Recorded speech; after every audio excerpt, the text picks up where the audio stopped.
Bonsoir, bienvenue à toutes et à tous. On est ravis ce soir d'accueillir les Vendanges du Savoir pour cette nouvelle saison 2022-2023.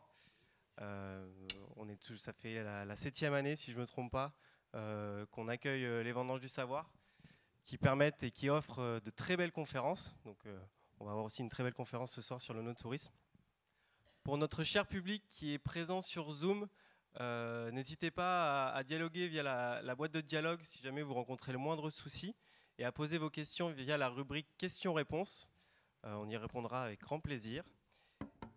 Je vous souhaite une très belle conférence et je laisse la parole à Nachidil pour vous présenter les Vendanges du Savoir. Merci beaucoup Loïc et merci à toutes et tous d'être présents ce soir, présents en virtuel, en présentiel et puis aussi en synchrone face à vos écrans. Effectivement, donc les Vendanges du Savoir, l'idée c'est de nous réunir pour parler de vin, de vignoble, d'œnologie autrement, en faisant la part belle aux chercheurs, mais aussi dans le cadre d'une approche pleinement pluridisciplinaire, faire intervenir différents champs de la recherche, hors les murs de l'université. On est très très heureux d'être accueillis par la Cité du Vin. L'idée, c'est donc que vous puissiez nous suivre à travers ce parcours des Vendanges du Savoir qui se tient tout au long de l'année. On a des conférences tous les mois. On vous en redira un petit mot à la fin de cette conférence pour que vous notiez bien dans votre agenda les prochaines conférences et les prochains rendez-vous à ne surtout pas manquer. Je suis très heureuse d'accueillir aujourd'hui Sophie Lignon d'Armaillac. Donc, je suis d'autant plus heureuse que je suis géographe et que je suis ravie et assez émue finalement d'accueillir Sophie parce que dans mon parcours de géographe qui travaille sur le no-tourisme, Sophie est une présence tutélaire. C'est la première géographe à avoir vraiment initié ce champ de recherche autour de l'œnotourisme. L'ouvrage qu'elle a sorti en 2009 sur l'œnotourisme et la valorisation des vignobles français a été vraiment le premier ouvrage par une géographe française à investir ce champ de recherche. Donc je suis particulièrement heureuse de la recevoir et particulièrement heureuse de pouvoir la recevoir sur un sujet qui est une étude de cas très intéressante sur un terrain particulièrement étonnant parce qu'on va le voir, il a évolué énormément ces dernières années. On va parler de Porto et en particulier de Villanova de Gaia, pas vraiment Porto, mais Sophie nous expliquera tout ça. Donc j'espère que vous serez intéressés par cette autre approche très orientée sciences humaines, géographie, de la vigne et du vin. Je vous laisse donc Sophie la parole et à nouveau n'hésitez pas à la fin, si vous avez des questions. Je vois des étudiants, notamment dans la salle, qui sont des étudiants de no-tourisme, donc qui seront particulièrement intéressés. Mais au-delà, on sera ravis. Moi, je prendrai aussi vos questions et je me ferai la porte-parole de ceux qui sont en face de leur écran. Encore merci, Sophie, et je vous laisse la parole. Merci beaucoup, Nachidil. Merci donc à la Cité du Vin de nous accueillir. Ici, c'est d'autant plus important qu'on va le voir, la Cité du Vin a un peu inspiré ce dont je parlerai, et sans doute réciproquement, mais le lieu était tout à fait ad hoc pour parler pour cette conférence.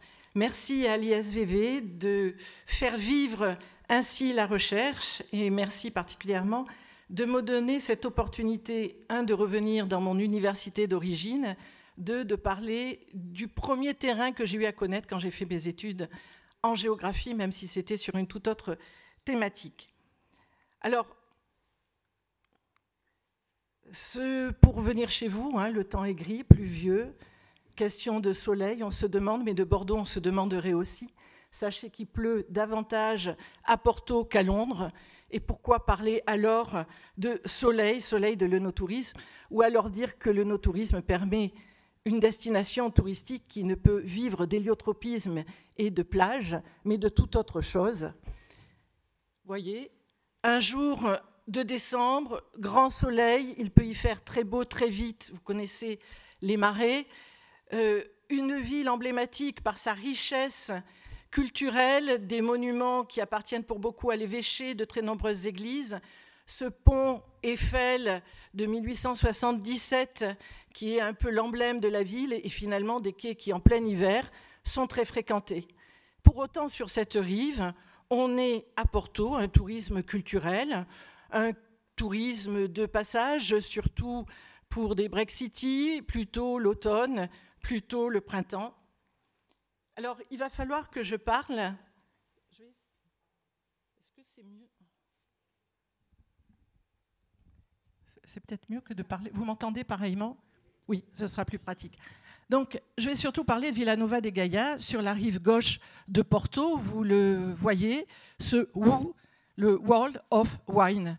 Pourquoi en anglais ? Eh bien, pour faire « waouh » et vraiment être étonné par ce qu'on va vous présenter, alors même qu'en premier plan, vous ne voyez qu'une ruine. Donc, la question est bien de voir l'effet du « WOW », ce monde du vin de Vila Nova de Gaia, qui, depuis une dizaine d'années, est en totale mutation, reconversion, réhabilitation. Le soleil de l'œnotourisme, c'est peut-être l'œnotourisme qui a offert cette chance de reconversion à la rive gauche, la rive sud du Douro. Alors, pour commencer, il faut se remettre un peu dans le contexte, ce que l'on appelait l'entrepôt. L'entrepôt, c'était la rive... C'était les Chartrons pour ici, mais la rive droite, si c'est géographique. Autrement dit, c'est la commune qui devait accueillir les chais de stockage et d'expédition du vin de Porto. Le vignoble se trouve à une centaine de kilomètres plus à l'est, en amont du fleuve. Et ces tonneaux, ces pipas, là je fais plaisir aux Gascons, pipas c'est tonneau en gascon, c'est pipa en portugais pour ces tonneaux. Donc descendez sur ces rabelos et vous voyez ces embarcations assez frêles. Vous imaginez que c'était périlleux, que c'était long, que c'était difficile, mais le privilège de l'entrepôt faisait qu'on était obligé, depuis les quintas du vignoble, de descendre ce vin. 1926 signe donc la date de ce privilège.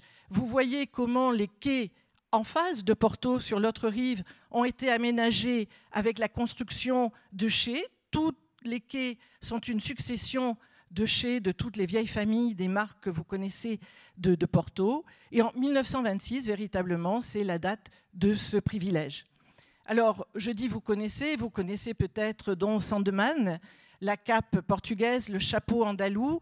Et ainsi, tout Vila Nova de Gaia est un paysage, un terrain où on a des enseignes publicitaires, soit de grandes silhouettes comme celle-ci, soit des panneaux avec les noms des caves. Bref, nul ne peut ignorer qu'on est dans le quartier des chais, quasiment que des chais.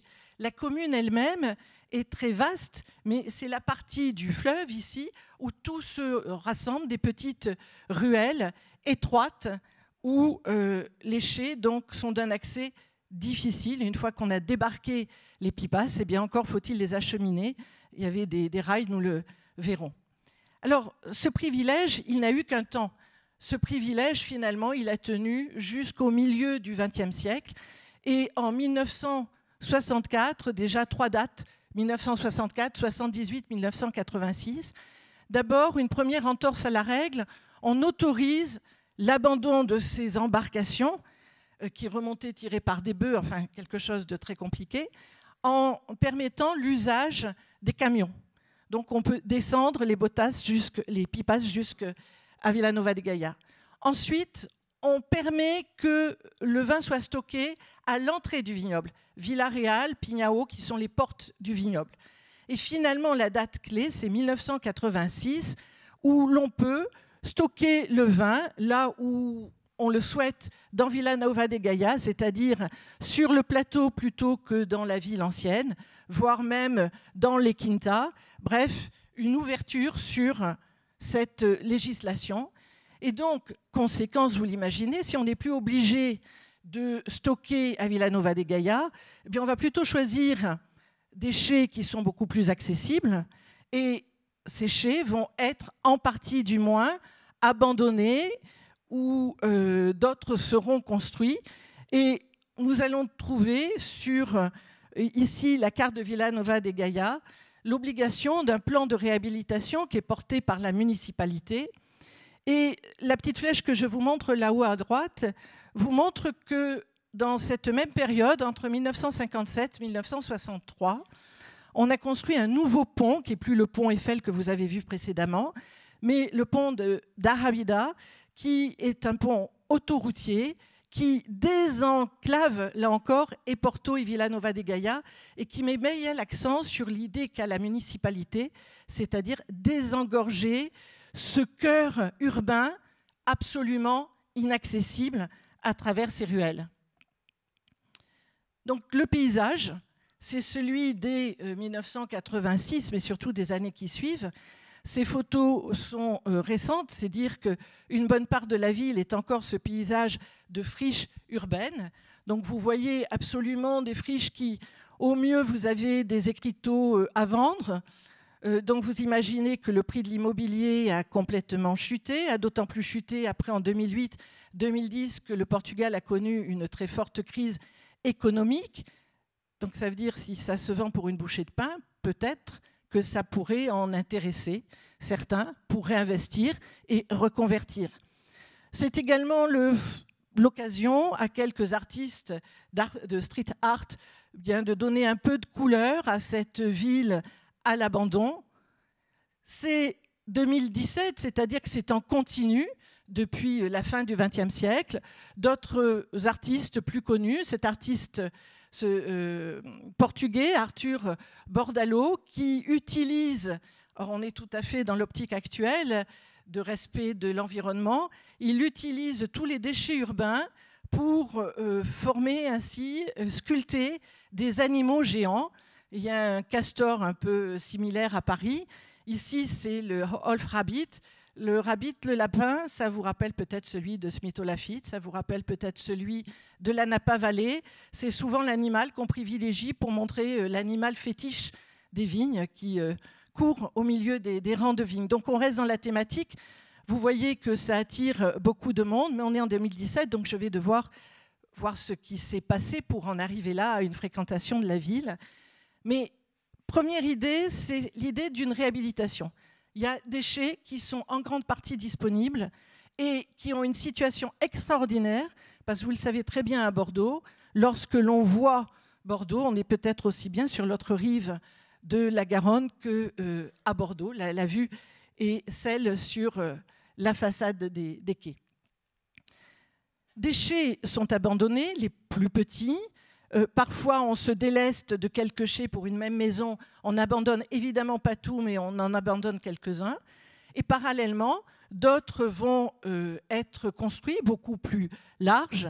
1998, vous voyez ce nouveau groupe qui regroupe 5 caves traditionnelles, 5 caves familiales, et qui va, vous voyez la localisation sur le petit plan que je vous ai fait figurer en haut, eh bien, se situer en haut du coteau de Vilanova de Gaia, c'est-à-dire plus du tout au cœur de ces ruelles étroites, mais à proximité de la voie ferrée, à proximité de la gare, permettant soit d'expédier par camion ou de faire arriver le vin par camion également et d'embouteiller. Voilà une autre image de chai. Donc on est toujours chez Sovinus. Et vous voyez effectivement l'étendue, on est dans une autre dimension, une technologie qui est autre que celle des chais traditionnels du 19e siècle. Et on comprend qu'on a beaucoup plus d'aisance et que ce soit une nécessité pour ces grandes sociétés. Donc c'est dans ce contexte-là, et vous voyez, toute géographe que je suis, il fallait forcément un rappel historique pour comprendre l'enjeu de l'œnotourisme. Cet enjeu, souvent on se dit c'est pour vendre un peu plus de vin, c'est pour l'image de marque de tel ou tel château ici ou de telle maison de négoce ailleurs, pas que. Ici, l'enjeu de l'œnotourisme, c'est aussi faire revivre ou développer le tourisme de Porto et de Vilanova de Gaia. Le tourisme de Porto, c'est quoi? Je vous l'ai dit, c'est finalement que la 3e région touristique du Portugal, la région Nord-Portugal, la première étant l'Algarve, traditionnellement, le soleil, les plages du sud du pays. La seconde, honneur, et les gens de Porto n'aimeraient pas trop l'entendre, à Lisbonne. Les Lisboètes prennent la seconde place, et puis il y a eu l'expo universelle. Bref, région nord, 3e place, ce qui n'est pas peu, mais qui a 2 difficultés. D'abord en nombre, peu de touristes par rapport aux 2 précédentes, et une saisonnalité très grande, c'est-à-dire que la fréquentation, elle n'est surtout pas l'été, où on préfère d'autres plages que celles de Matosinhos et de la Costa Verde. Donc c'est plutôt des week-ends de 2-3 jours pour la ville de Porto. Donc l'idée ici, ça va être, 1, de réhabiliter déchets bon marché laissés disponibles, et 2, d'offrir, de développer, c'est là le soleil de Porto, c'est-à-dire que ça va être le bénéfice de Porto, on va visiter plus longuement, essayer de gagner des nuitées, atteindre les 2 nuitées par séjour alors qu'on est un peu en deçà, 1,7, en ayant des visites de la ville de Porto et ensuite passant le pont, une visite de Vila Nova de Gaia, et on verra que pour Vila Nova de Gaia, c'est exactement la même idée, rester un petit peu plus longtemps, donc on va voir comment. Donc, des systèmes de navettes permettent de traverser et d'être déjà dans l'ambiance du fleuve qui est hautement symbolique, comme l'est ici la Garonne, bien sûr. C'est l'idée d'une conjoncture qui est favorable, là encore, parce que l'accessibilité à Bordeaux, lapsus révélateur, l'accessibilité de Porto a été amplifiée par l'ouverture en 2006 d'un nouveau terminal aéroportuaire.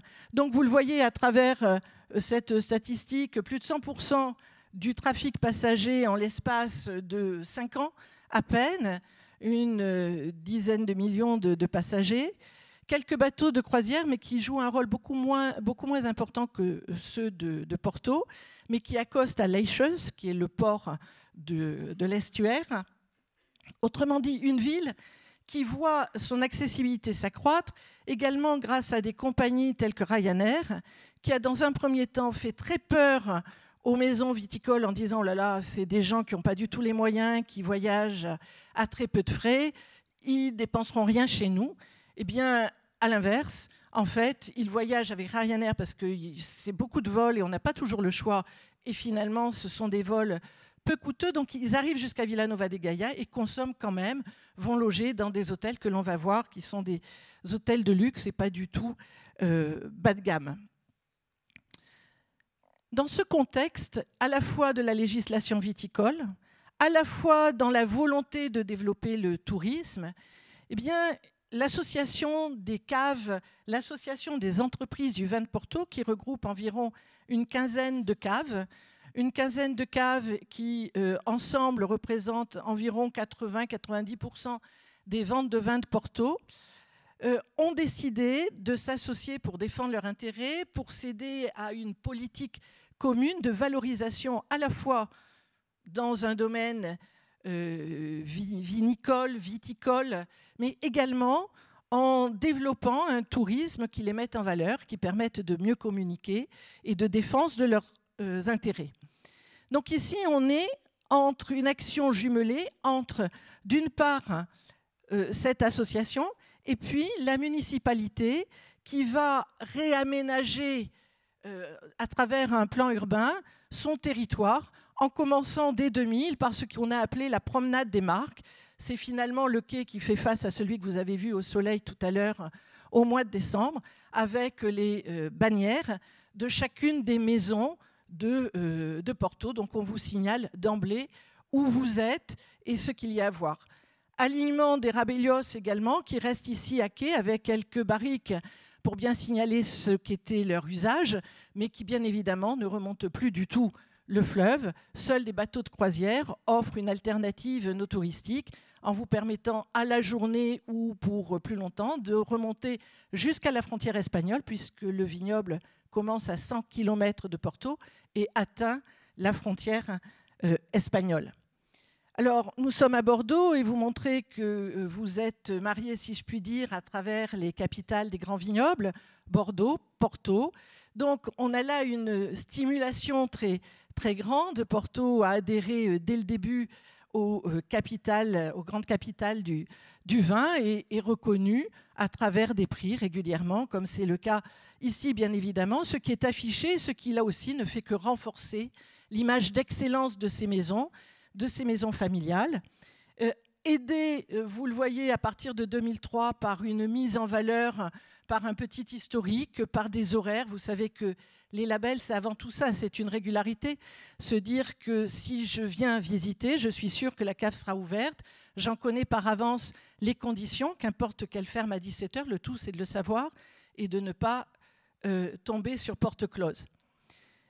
Donc au fil du temps de ce début du XXIe siècle, des opérations ont été prises. 2013, une tout à fait importante qui est le centre Porto Cruz. Vous voyez cet immeuble. Donc au départ, juste une salle de visite. Porto Cruz, vous connaissez tous, vous avez en tête peut-être ces grandes affiches du Porto, de ces femmes en habits donc très, très spectaculaires. Donc c'est ce type d'exposition. Vous avez quelques vidéos. Bref, somme toute, vous ne visitez pas de cave. Et les touristes n'ont pas accouru à ce genre de lieu. Donc, en fait, c'est avec les bateaux de croisière que travaille ce centre, à travers des vouchers qui sont donnés aux passagers des bateaux, qui sont invités à visiter ce centre. Et une fois que vous êtes là, eh bien, on fait en sorte de vous attirer pour venir déguster, et cette fois-ci de manière payante. Et depuis 2007, on vous offre l'une des terrasses les plus spectaculaires de Villanova de Gaia. Il y en a d'autres, mais c'est une des toutes premières, avec ce top roof qui vous permet eh bien, de prendre le temps que vous souhaitez pour déguster, déjeuner dans ce lieu.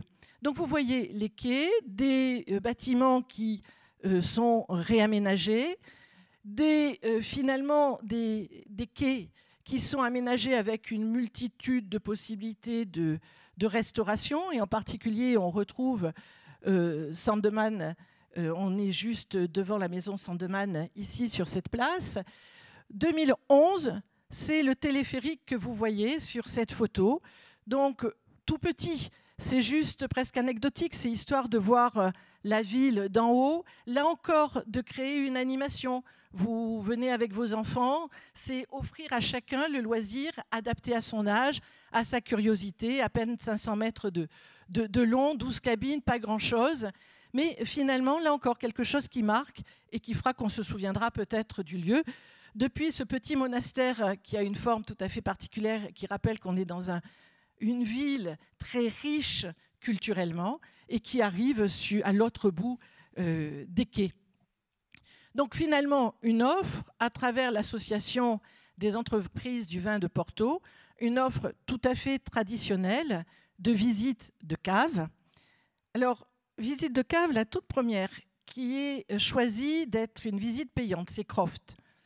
Initialement, dans les années 80-90, les caves, certaines, étaient ouvertes. Comme il n'y avait pas elles n'étaient pas payantes, elles étaient ouvertes, elles étaient fermées. Il y avait une visite en anglais ou pas, dans une autre langue peut-être. Mais l'idée de ces maisons, c'était d'accueillir, de faire visiter rapidement les chais, de faire déguster. Et le monde du Porto est un peu complexe, entre vintage, Tony, Ruby, des termes que nous ne connaissons pas bien. Donc c'était cette opportunité. Et finalement, les touristes, en remerciement, achetaient deux bouteilles ou plus. 2006, vous connaissez la règle du transport aérien, impossible de ramener plus de 100 millilitres. Donc il a fallu repenser cet accueil. Donc ces caves eh bien, ont un peu réorganisé leur accueil, ont ouvert des salles de dégustation qui sont de plus grandes salles de dégustation et ont aménagé souvent des expositions dans les chais. Quelques tonneaux, quelques pipas restent là, évidemment, mais aussi pour montrer ce qu'elles sont, comment on élève le vin.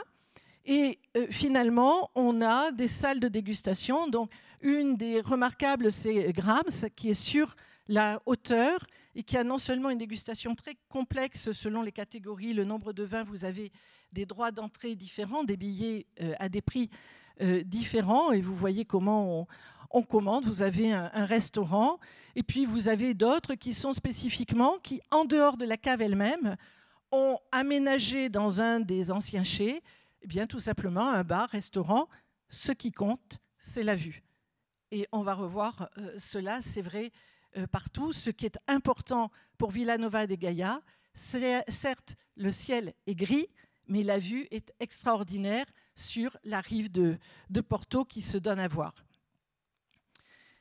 Au-delà, toujours cette alliance de démarches qui sont des démarches de particuliers, de caves, mais également de la municipalité qui facilite ces acquisitions et finalement d'une politique touristique qui se met en place, eh bien, l'accueil d'autres structures. Ici, vous avez un bâtiment qui est sur les quais, à côté du centre Porto Cruz qu'on a vu tout à l'heure, autour de ce pastel de bacalao. Or ici, je ne dis pas ce qu'est bacalao, tout le monde comprend, on est à Bacalan, pas loin. Donc, c'est une sorte de croquette qui met en avant 3 spécialités portugaises, la morue, bien sûr, le fromage à Sierra de Estrella, qui est plutôt à hauteur qui est dans l'Alentejo, et le Porto, ici. Donc, l'idée, c'est quoi? C'est dans un décor, vous voyez, un peu grandiloquent, vous avez une orgue, où vous voyez faire sous vos yeux ce fameux pastel.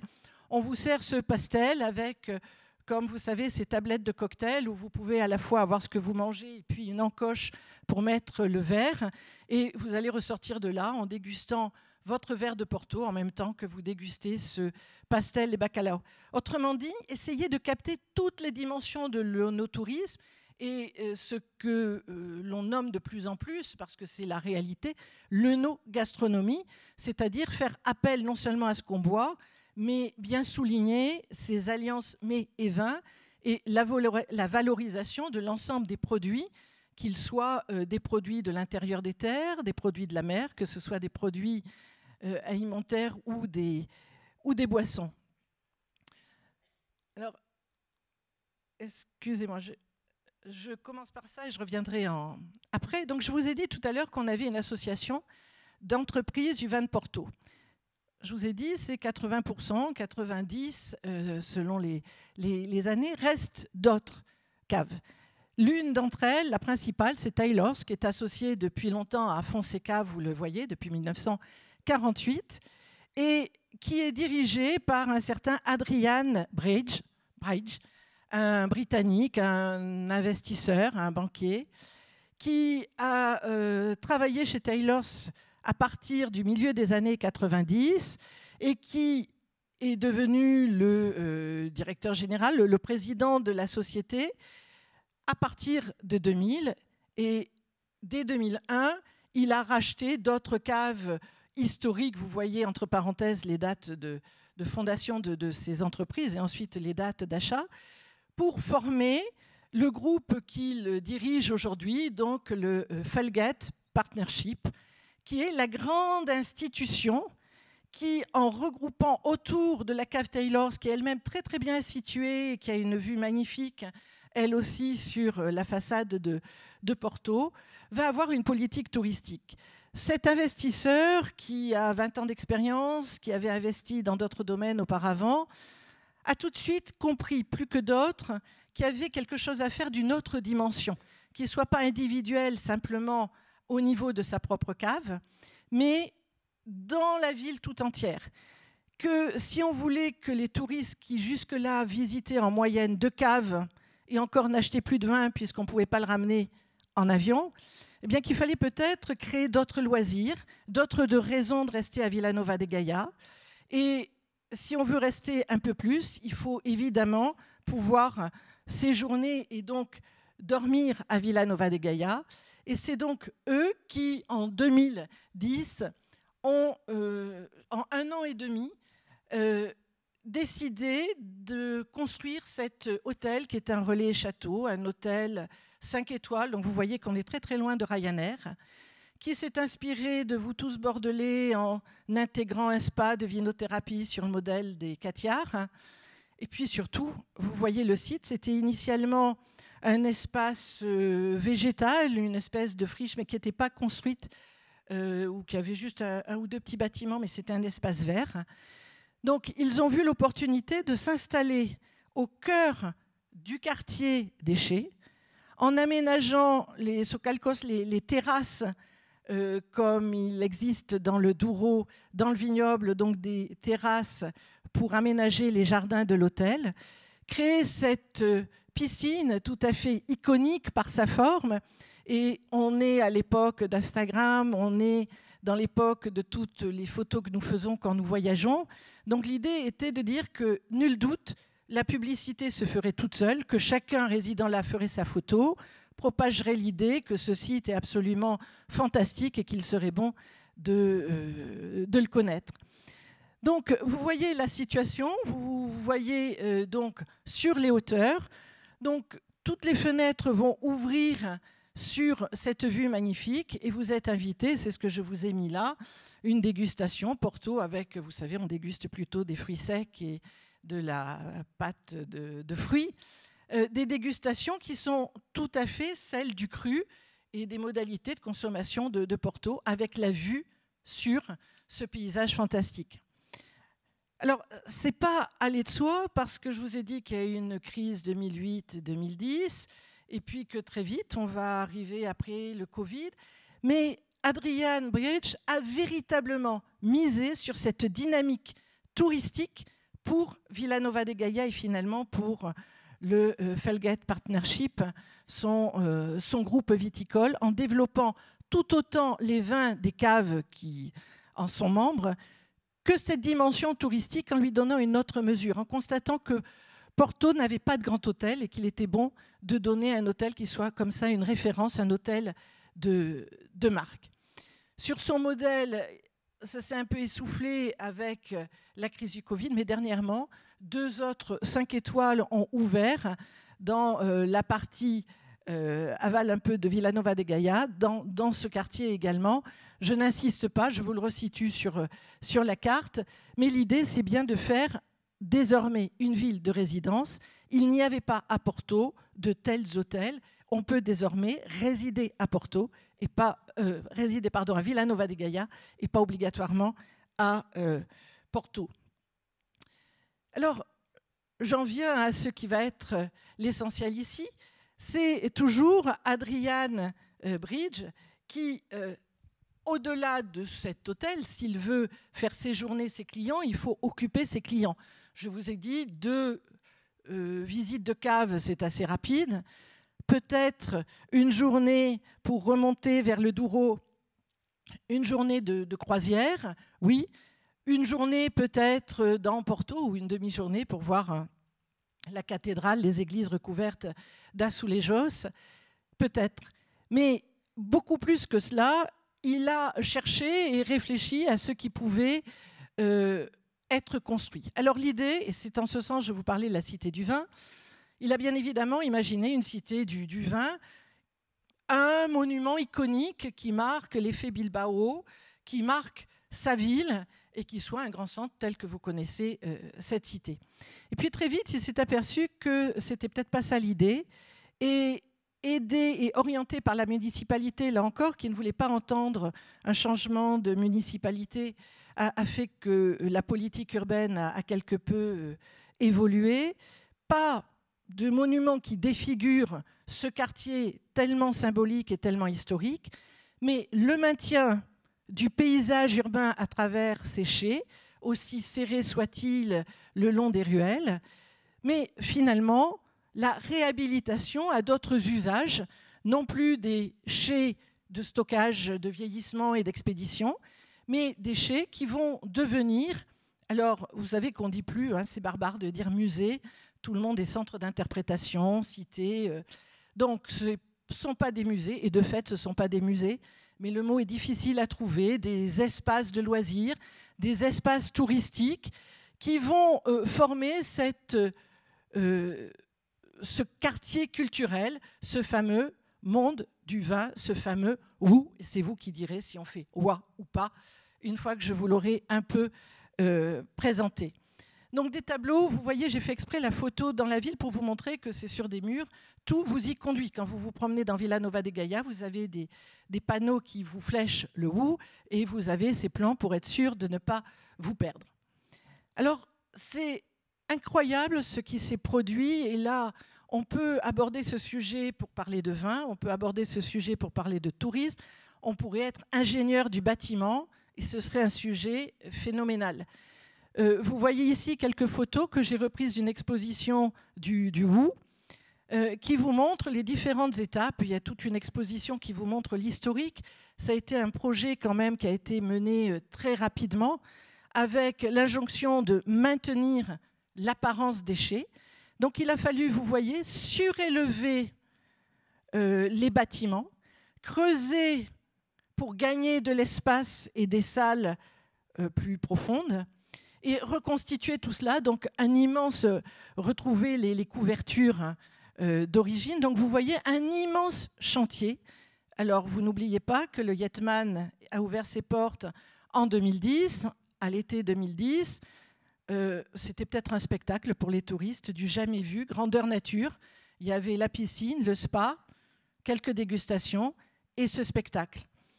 À un moment où les autres hôtels de Porto fermaient, des chambres fermées, des faillites, une conjoncture extrêmement difficile à travers la crise économique et le Covid qui arrive dans ces années-là à l'ouverture. Donc voilà ce que ça donne en termes de ville, de paysage urbain. Vous retrouvez dans le cercle bleu donc l'hôtel qui est le point de départ et vous voyez que finalement c'est une partie tout à fait centrale et c'est en ce sens que c'est très intéressant. Mais vous en voyez par cette photo l'importance, le nombre de chais qui vont devoir être réaménagés, restructurés, réhabilités pour accueillir des touristes.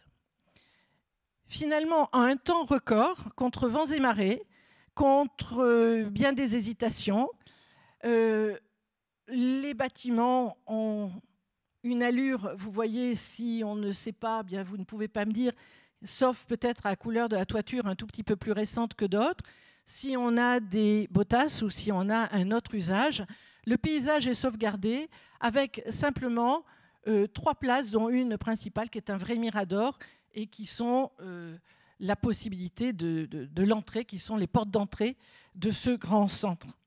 Alors qu'est-ce que ce centre? C'est d'abord des bâtiments qui sont respectés, on l'a vu. Je vous ai dit qu'une fois que les pipas étaient débarqués sur le quai, il fallait les acheminer vers les chais à travers des rails, des wagonnets. Vous en avez les traces dans les rues. Et ce WU a conservé autant qu'il le pouvait. Vous voyez non seulement les matériaux de construction, mais également ce qui a fait l'histoire, ce qui explique quelle était la vie de ce quartier de négoce. Les matériaux, c'est bien sûr le granit que l'on retrouve dans toutes les constructions de Porto, qu'on retrouve dans le Douro, dans les quintas, dans les villages. Donc, vous voyez, on retrouve exactement la structure et on va y aménager, alors quoi?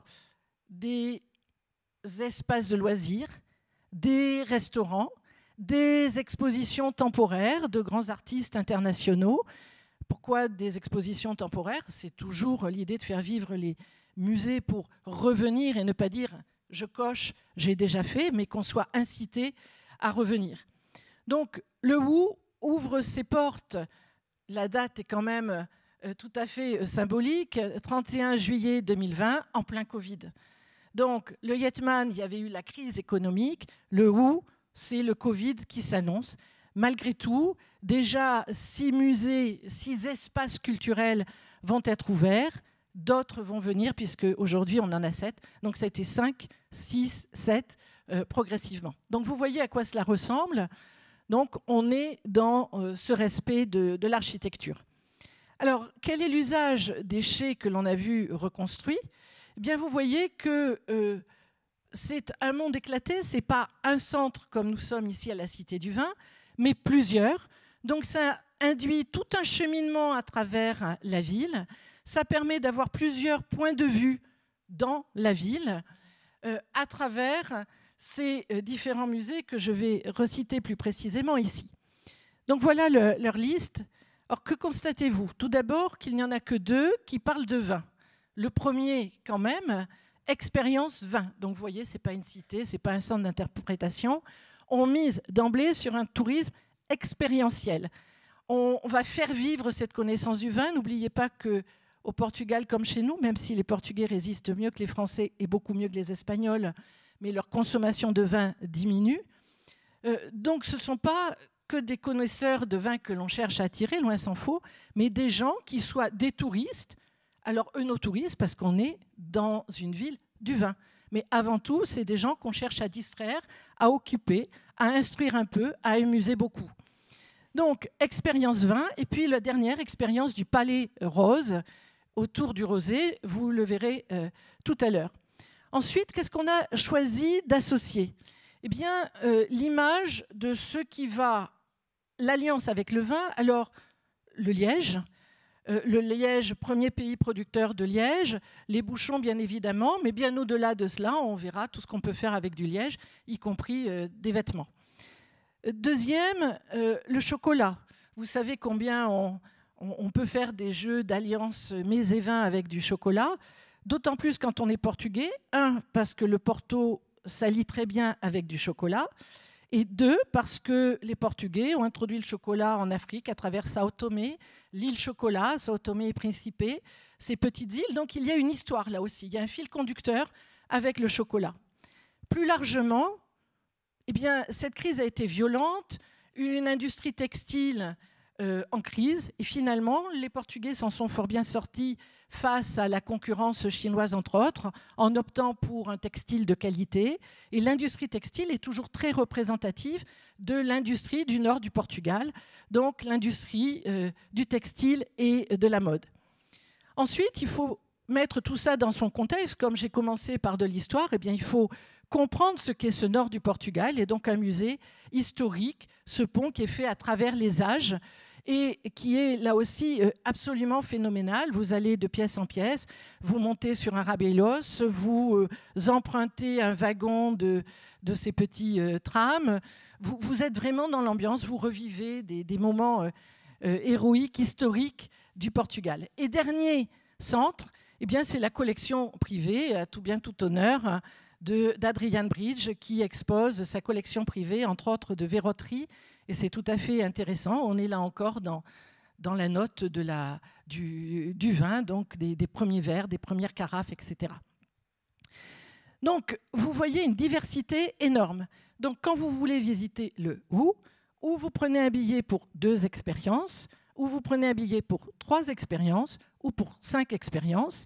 Et comme vous ne pouvez absolument pas visiter toutes en une journée, eh bien, vous êtes invité à dormir. Le Yetman n'est pas loin.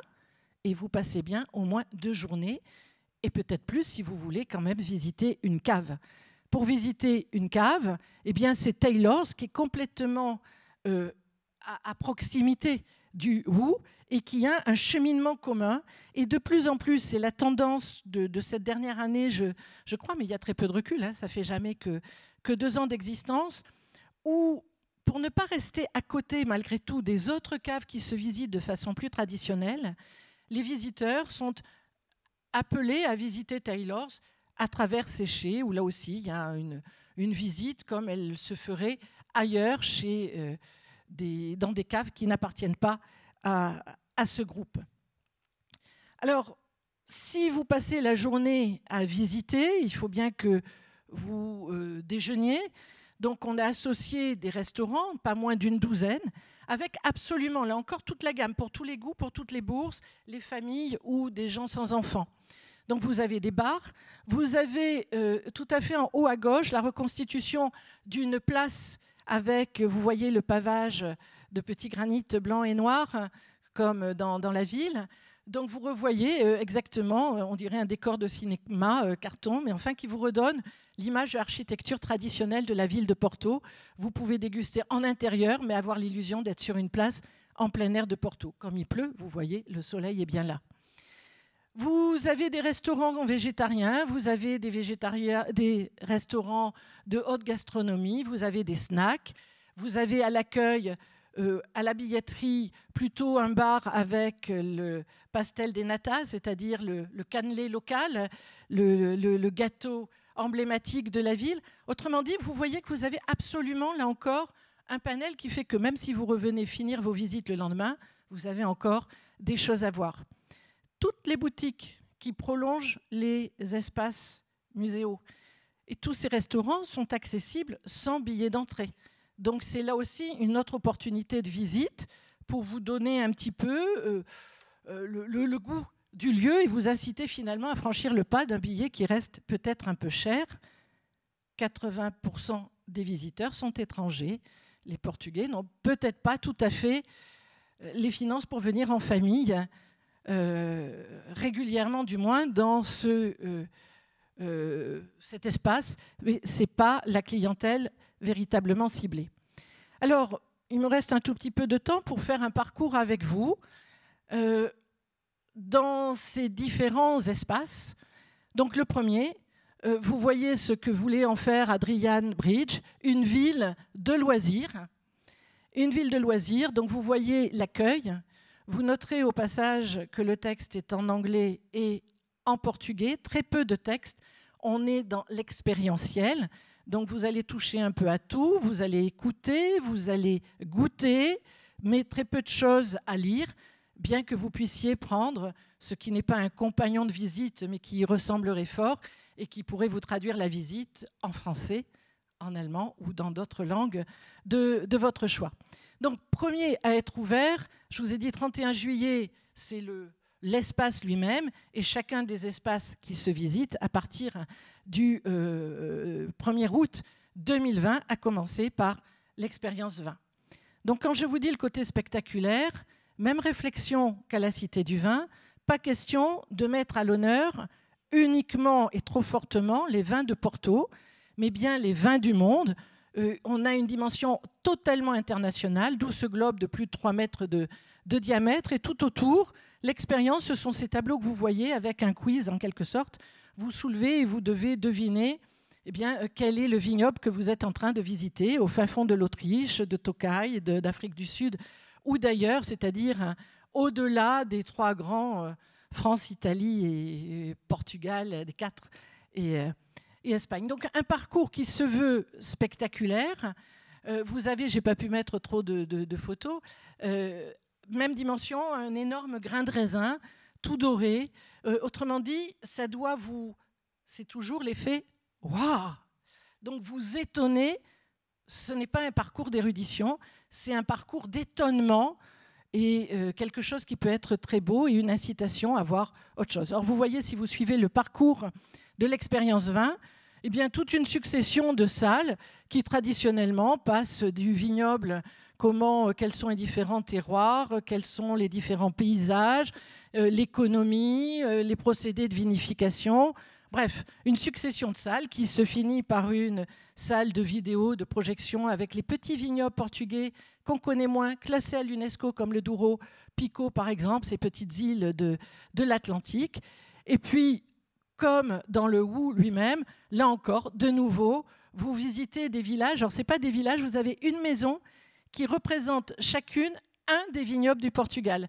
Son architecture, le pavage toute blanche de l'Alentejo, ou au contraire le granit du Douro, à l'intérieur desquels vous avez une musique des chants traditionnels du vignoble en question, des scènes de vendange.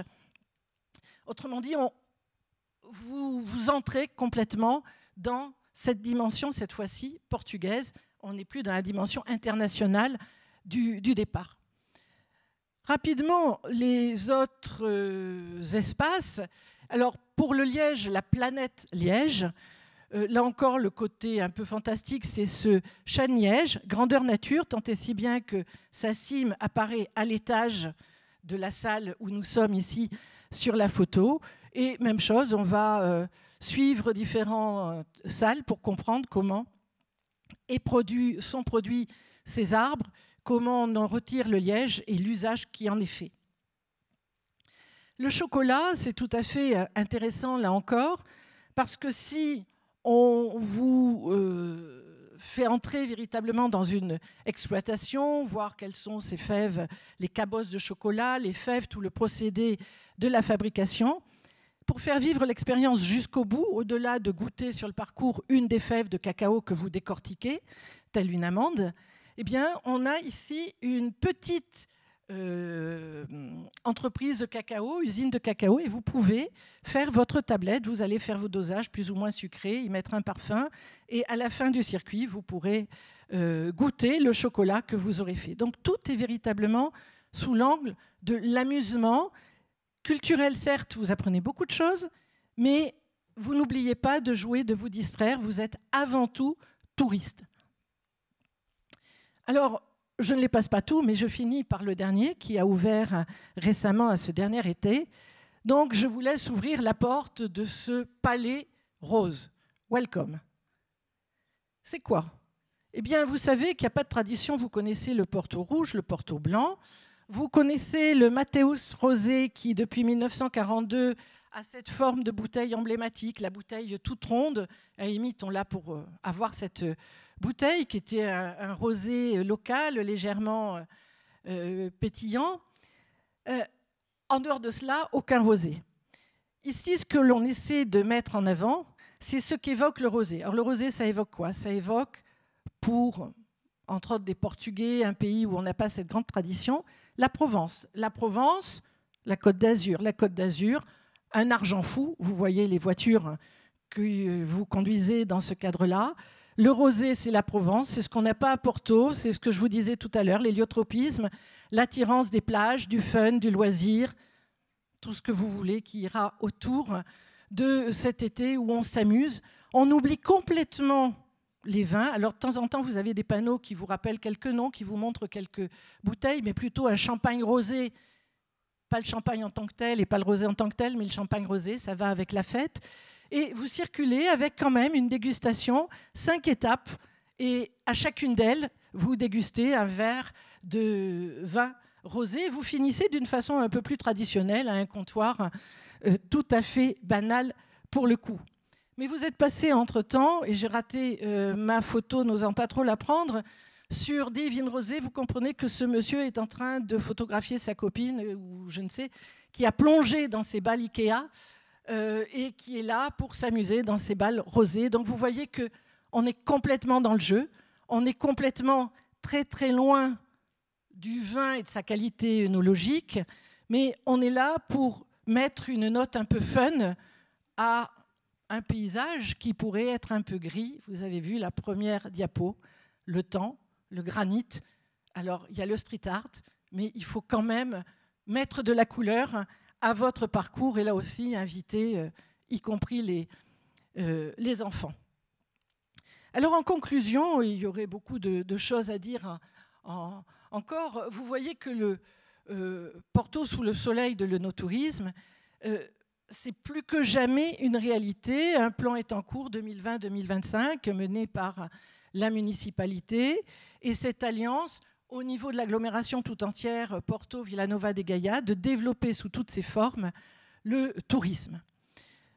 Vous voyez que finalement tout ce que je vous ai donné, ces quelques dates qui jalonnent l'équipement progressif touristique de Villanova de Gaia se traduit sur cet histogramme où vous voyez que c'est à partir de 2007-2008 que se développe véritablement la fréquentation, donc quand sont mis en œuvre ces différentes installations.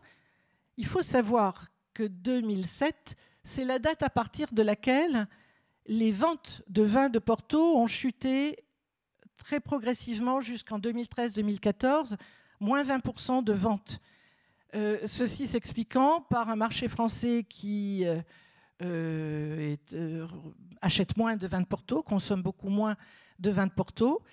2 années où, en valeur, le prix du Porto a diminué, puis a repris. Donc, une évolution de la consommation. On consomme beaucoup moins de Porto, mais on consomme mieux. Donc, ce tourisme devra répondre à une meilleure mise en avant de la qualité de ce qu'est un Porto.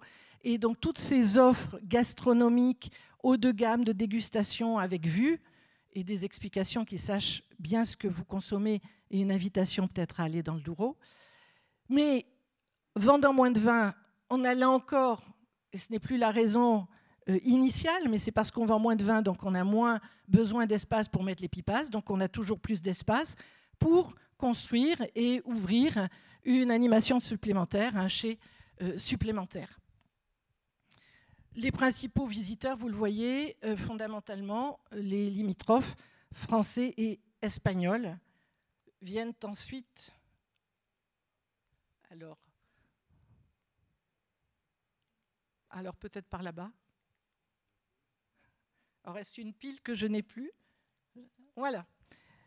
Donc, en conclusion, et ça, je pense que j'ai parmi moi des gens beaucoup plus compétents que moi qui pourraient se pencher sur la question, sur l'évolution des vins, et voir quelle est la relation entre l'évolution du tourisme et l'évolution des vins. Nouveau tourisme, nouveau vin. Nouveau tourisme, nouveau vin, regardez un peu ce qui était présenté dans chacune, et principalement à la sortie du Palais Rose. Eh bien, vous voyez comment le vin se déguste. Ce n'est pas la petite pilule qu'on nous promet pour manger en 2050 peut-être, mais c'est du vin bonbon, du vin en canette, du vin en brique. Donc c'est d'abord le packaging qui évolue. On est très loin de la sobre bouteille de Porto. Vous consommez du vin qui est du pink rosé. Vous, depuis 2008, première canette de vin de Porto rosé, donc conditionné en canette. D'autres suivront. Donc, vous les voyez très nettement exposés. Croft a été le premier en 2008. 2009, on a commencé à légiférer pour autoriser, mettre en place ce qu'on pouvait définir comme rosé, comme Porto rosé. Et puis, finalement, donc, je vous les montre ici. J'en arrive au Portonic, où là, bien, c'est un peu ce qui s'est passé avec Cognac. De ma génération, mes parents et grands-parents, a fortiori, n'auraient jamais mis de glaçons, encore moins du Perrier ou du Coca dans leur cognac. Les plus jeunes étudiants qui sont là se privent peut-être pas de mettre quelques glaçons et quelques toniques dans leur cognac. Eh bien, ça se passe partout pour les brandis de façon plus générique. Voilà. Et donc, c'est Portonic. Et vous voyez, j'ai laissé ce qui est au dos de la canette et comment elle est vendue, laisser toute idée préconçue à la porte. Et vous allez me dire, nous géographes, je ne sais pas comment on interprète le goût rafraîchissant du Douro quand on sait qu'il fait plus de 40 degrés l'été et qu'on est toujours sous le soleil de l'œnotourisme. Vous avez autant de Canadair qui viennent recharger en eau sur le Douro que de bateaux de croisière qui viennent amener les visiteurs pour arpenter les vignes. Donc, une évolution totale, et ça, je pense, et je me propose d'approfondir cette question plus encore.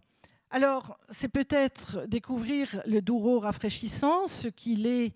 Alors ici, je suis dans le Douro. Voilà une quinta qui se visite et où on nous rappelle, au contraire, la tradition, où pendant les vendanges, on est dans les lagars avec force, musique et joie.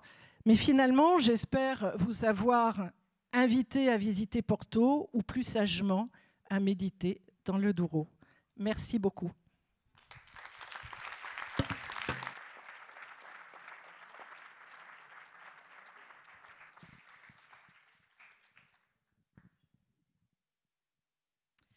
Est-ce que le public aurait des questions ?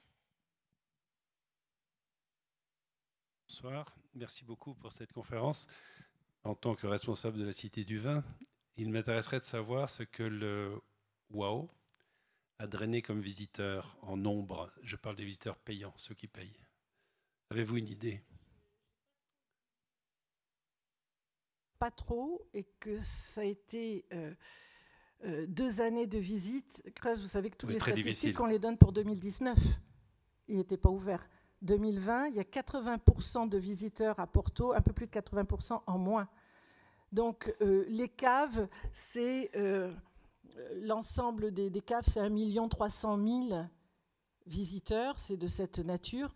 Mais le où précisément, je ne les ai pas. J'ai le nombre pour les caves de Porto en général. Mais je pense que ce sera à la fin de cette année qu'on aura les premières statistiques. Ça ne marche pas, c'est trop récent, je comprends très bien. Juste une indication sur le prix. Vous avez dit qu'on achetait 2 attractions, ou 3 ou 4 ou 5. Le prix minimum, c'est quoi ? Alors, le prix pour 2 expériences, c'est 27 €. Tout de même. Tout de même. Je rajoute tout de même. Alors, quand on met une famille, quand il y a 2 enfants, c'est moins cher pour eux, et puis on fait un prix pour 4. Okay. Voilà, mais tout de même. Donc, effectivement, il y a très peu de Portugais. Alors, je pense, là, vous voyez, toutes ces études, elles sont toutes récentes, puisque c'est récent. Mais maintenant, il faudrait un travail de sociologie, d'enquête à Porto. J'aimerais bien savoir quels sont les gens de Porto qui ont visité Le où, autrement que de se promener dans les ruelles, voire d'aller prendre un dessert ou d'aller manger. Ça, je pense que oui, parce qu'on peut manger à tous les prix facilement. Mais visiter... D'accord. Et le 1 300 000 visiteurs que vous annoncez sur les visites des caves, de l'ensemble des caves. C'était 2019. 2019, avant crise, avant Covid. Voilà. C'est l'année référence. Pour tout le monde, dans tout ce métier, c'est l'année référence, voilà. avant Covid. Et c'est en progression nette. Vous avez vu le histogramme que je vous ai donné. Et là, c'était 80% d'étrangers, c'est ça? Oui. D'accord. Largement. Juste pour situer, si ça vous intéresse, ici, Cité du Vin, c'est 400 000 visiteurs. Oui. Juste la cité.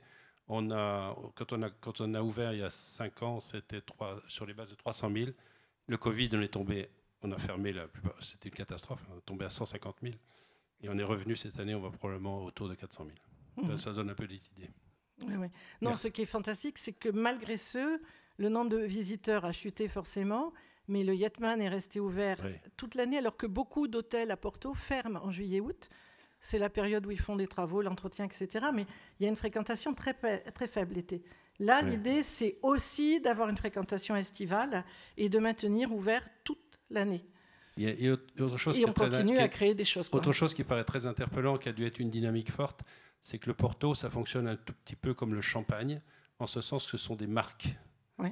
Ici, ce sont des négociants avec une ribambelle de vin, une offre très large. Donc le modèle est difficile. On aurait envie de faire vivre la ville de Bordeaux sur le même modèle, puisqu'on a la chance, ce sont les deux seules villes au monde qui portent le même nom que leur vignoble, leur appellation. Enfin voilà. En tout cas, merci beaucoup. Merci à vous. Moi, peut-être juste en attendant de donner la... Il marche, ça y est. On va faire passer du coup le petit, le sort de caisson Covid je vais le lancer compatible. En attendant, j'ai une question, Sophie. Le Haut-Douro a été classé patrimoine mondial de l'UNESCO en 2001. Oui. Il me semble savoir que l'Institut des vins du Douro et de Porto était partie prenante dans ce classement et voulait initialement créer une classification unicite avec Villanova de Gaia, Porto et le Haut-Douro, qui finalement c'est pas fait, ça a été le Haut-Douro qui a été classé.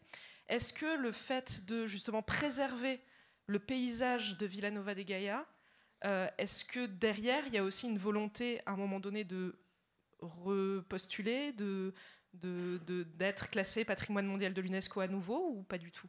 Je crois pas. Non. C'est deux logiques très différentes. Et reste à savoir ce qu'est l'effet, les retombées des classements UNESCO.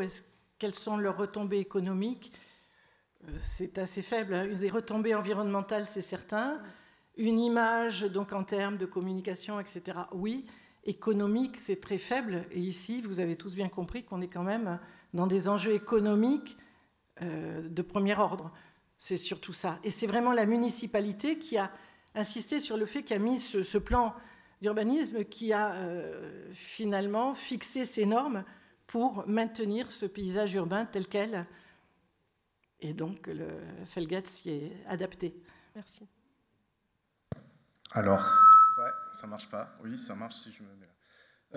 Justement, vous parlez de la volonté de la municipalité et en gros des retombées pour les habitants de la zone de Porto et du Douro. À ma connaissance, Porto est la ville qu'on... Ouais.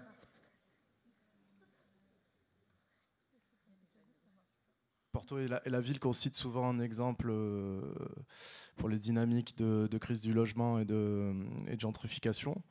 Il y a eu, d'abord ils ont subi quand même très fortement la crise tout court 2008, après 2008 quoi. Mais ensuite, l'avènement d'Airbnb, etc., était vraiment un peu comme à Bordeaux, mais encore de manière beaucoup plus puissante. Un grand problème pour le logement à Porto. Puis il y a eu vraiment une crise avec des protestations importantes de la population, des grandes manifestations, en 2013 notamment. Est-ce que ces projets-là sont soutenus par les pouvoirs publics dans l'optique de revenir à quelque chose d'à peu près viable par rapport à la population, c'est-à-dire est-ce qu'il y a une exigence par rapport aux retombées sur la population ou à qui profite le crime au final, si vous voulez. En développant le tourisme, c'est des retombées économiques. Le Portugal, c'est 27 millions de touristes, c'est 14% du PIB. Donc ça peut être proportionnellement la même chose pour la région Nord. C'est intéressant de développer le tourisme. Il y a des retombées, comme dans toute activité touristique. Par rapport au logement, on est ici dans un quartier qui n'était absolument pas un quartier de logement. Donc ça ne fait pas flamber les prix pour se loger en restant au centre.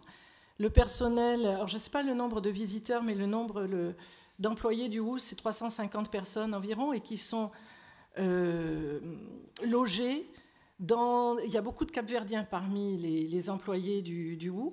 Et ils sont logés dans Vila Nova de Gaia. Il faut savoir que Vila Nova de Gaia, c'est une très vaste commune.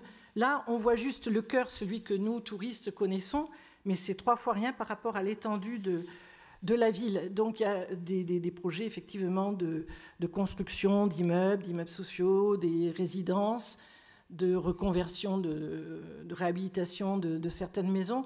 Donc, il y a, oui, un plan de logement qui va avec, parce qu'il y a une très forte croissance démographique. Pour Vila Nova de Gaia, c'est 2 fois plus d'habitants qu'en 1960. Alors, ma question concernait plus parce que justement, si on faisait le parallèle avec la Cité du Vin, qui est complètement une initiative du public, en fait. Oui. Là, visiblement, c'est une initiative, le WOW, une initiative... d'un groupe. Non. Oui, mais de toute façon, je dis sans savoir, là. Mais visiblement, c'est complètement une initiative beaucoup plus privée, le WOW. Et du coup, c'était juste pour savoir si elle avait le soutien intégral des pouvoirs publics. Vous savez d'ailleurs, sûrement. Je pense que, vu les retombées économiques, oui, quand même, c'est pas mal vu. Ça amène une activité réelle, ça renchérit l'image de la ville. N'oubliez pas, le Porto-Lisbonne, c'est pas le Porto-Toulouse, mais c'est un peu ça. Donc, que Porto prenne les devants par rapport à Lisbonne à travers ce projet phénoménal, je pense que même l'amour-propre est favorable. Alors, c'est pas sans problème, hein, je vous dis, le principal problème, c'est que pour le moment, ce ne soit pas très ouvert aux Portugais. Ce n'est pas le genre de lieu qu'on va visiter avec une classe non plus, ou enfin ce genre de tourisme plus social.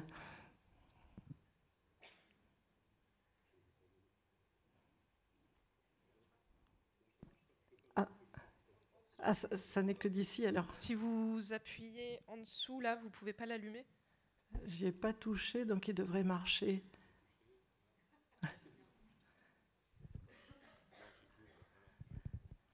Bon, l'autre micro vous reviendra. Ça y est, oui, pardon. Non, en 2 mots, c'est vraiment pas un sujet Cité du Vin, c'est un sujet Porto. Mais c'est une initiative privée à l'origine, Cité du Vin, qui est allé voir M. Alain Juppé il y a une quinzaine d'années. Et ça fait son chemin. Et les autorités régionales, mais voire européennes, ça a été financé aussi par l'Europe. Donc c'est tout un projet qui a été, quand même, si on parle purement du financement, ça a coûté 80 millions. La construction, l'intérieur, tout, enfin, clé en main, si vous voulez, les études préalables, etc., dont 20 millions ont été financés par le mécénat, à savoir toutes les entreprises, pas toutes les entreprises, mais 300 entreprises du vin, allant jusqu'au Crédit Agricole, si vous voulez. Donc voilà, pour resituer. Et deuxièmement, au niveau de l'intégration dans la ville, c'est indéniable. Enfin, parlez-en aux hôteliers bordelais, quoi. Donc ça, la deuxième nuit, la troisième nuit, elle est arrivée avec les cités du vin. Et nous mesurons tous les ans, enfin au fil de l'eau, une étude qualitative, et 25% des touristes qui viennent à Bordeaux viennent parce qu'il y a la cité du vin. Voilà, c'est juste quelques données. Oui, en ce sens, on peut penser qu'il y a bien des parallèles, oui, c'est la même idée. Non, faut pas y toucher. Merci beaucoup de votre intervention aujourd'hui. Je m'appelle Mitsuhiro et je suis étudiant de master droit de la vigne et du vin. Et j'entends que l'hôtel et le wow est un exemple de l'effort de l'entreprise Flatgate Group. Et j'entends qu'il y a autres grosses groupes de producteurs comme Symington ou les caves indépendantes à Porto, mais il essaye de suivre le Flatgate Group où ils ont d'autres stratégies ou si vous connaissez, oui, ouais. Je serais heureux de... Merci. D'autres questions? Je comprends ce que vous voulez dire. C'est un peu tôt pour dire. Pour le moment, c'est deux politiques différentes et c'est plutôt une concurrence entre ce groupe et les caves, mais en même temps, c'est une émulation aussi, parce qu'on est dans Villanova de Gaia et on va visiter les caves. Et si on est à Villanova de Gaia pour le WOO, on va quand même visiter des caves qui ont une offre de plus en plus variée, mais pas toutes. Cette association, l'association des entreprises du vin de Porto, par exemple, celle qui est la plus excentrée, est en dehors vraiment de ce cœur. Elle a été un peu poussée par l'association à s'ouvrir aux visiteurs en 2016, c'est-à-dire relativement récemment par rapport à toute cette évolution.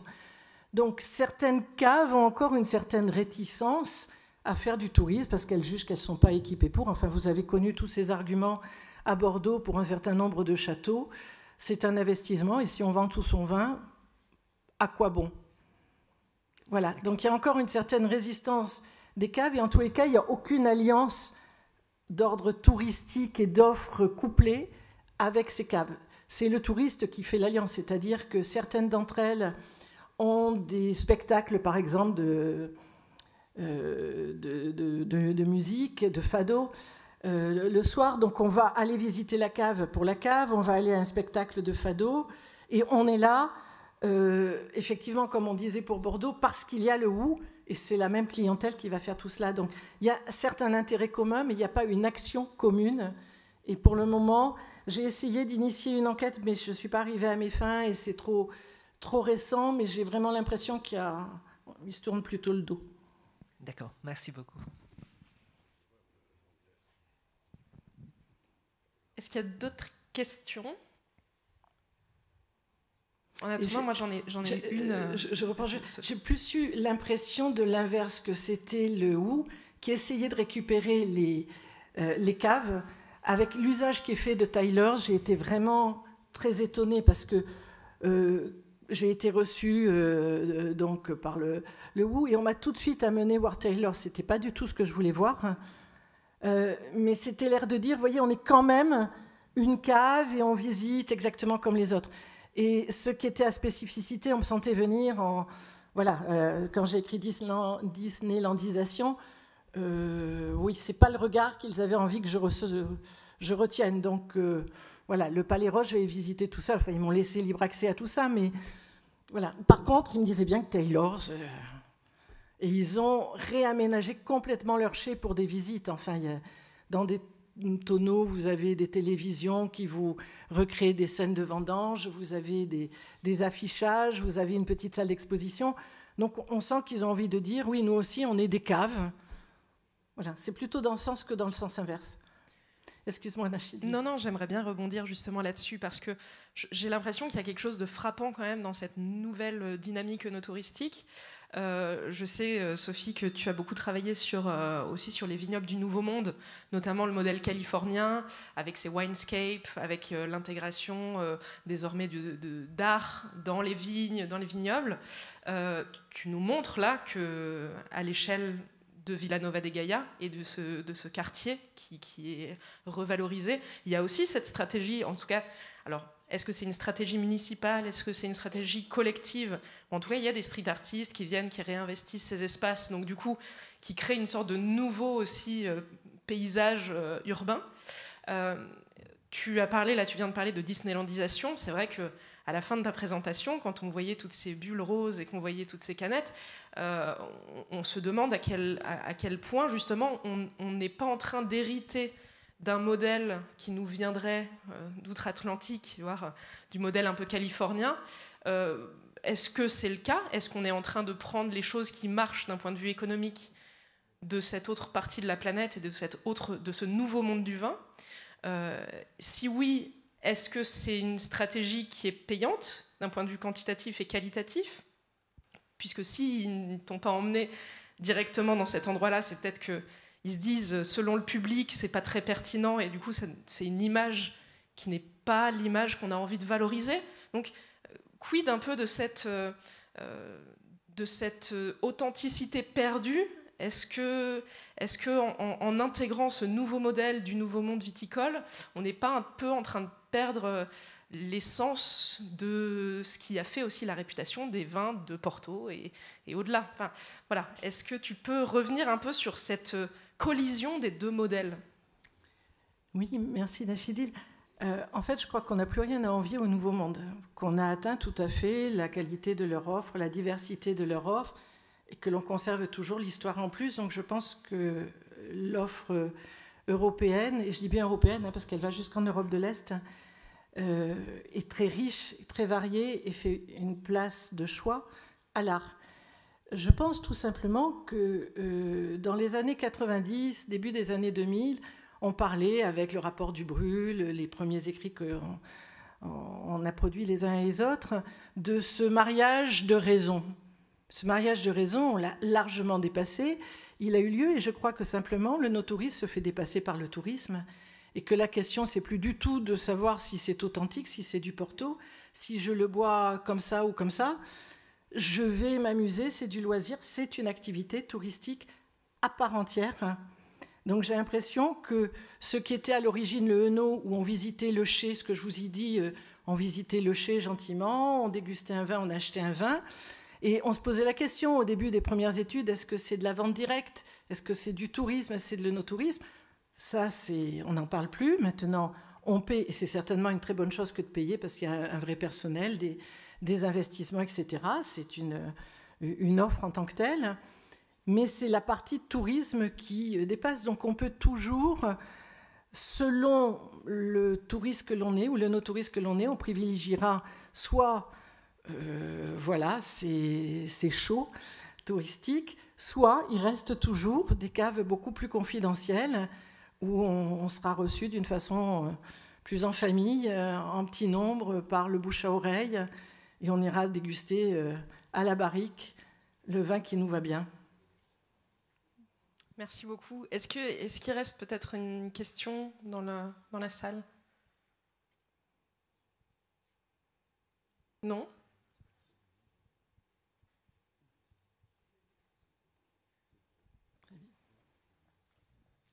En ligne, il y avait des questions?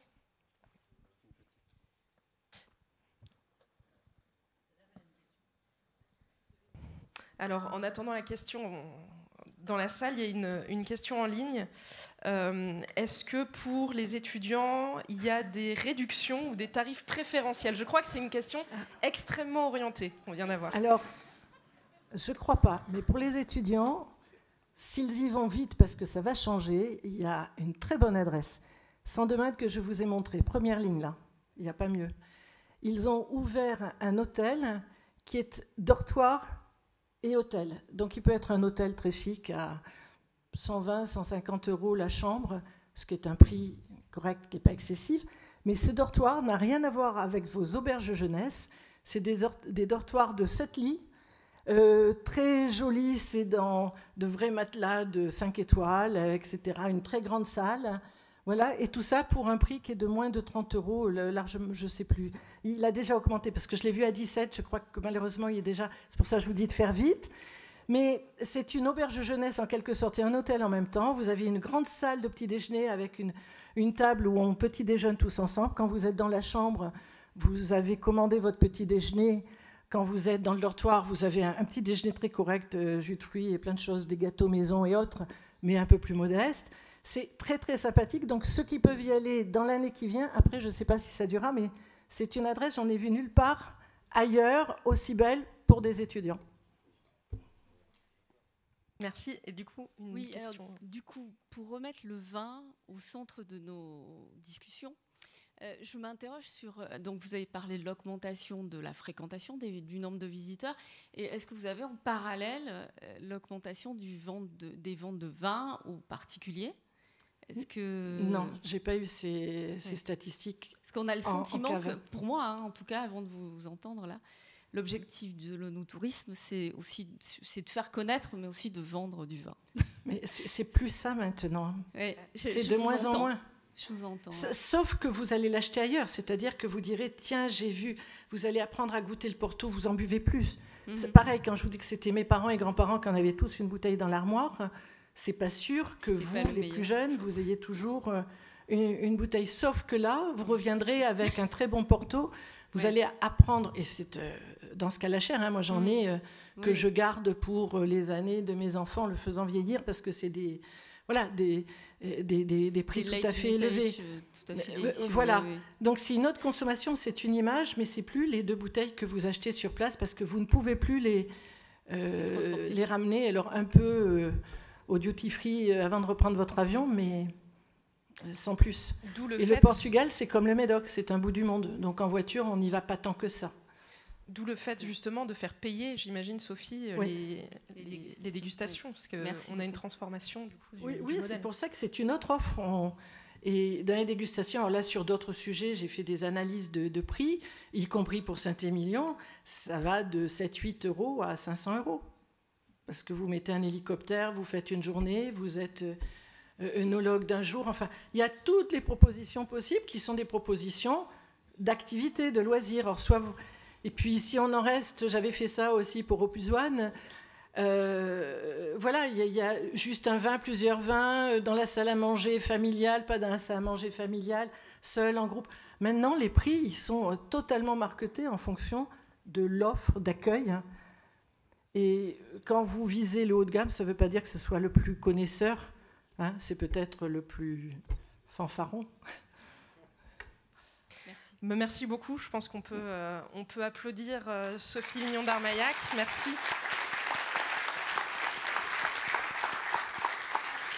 Donc un petit mot rapide avant de nous quitter, simplement pour vous donner les prochains rendez-vous.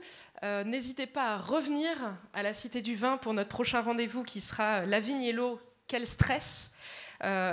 Donc notre conférencier du jour sera Sylvain Delzon, qui est directeur de recherche INRAE Bordeaux. Donc prochain rendez-vous à bien noter sur vos agendas qui sera ici même.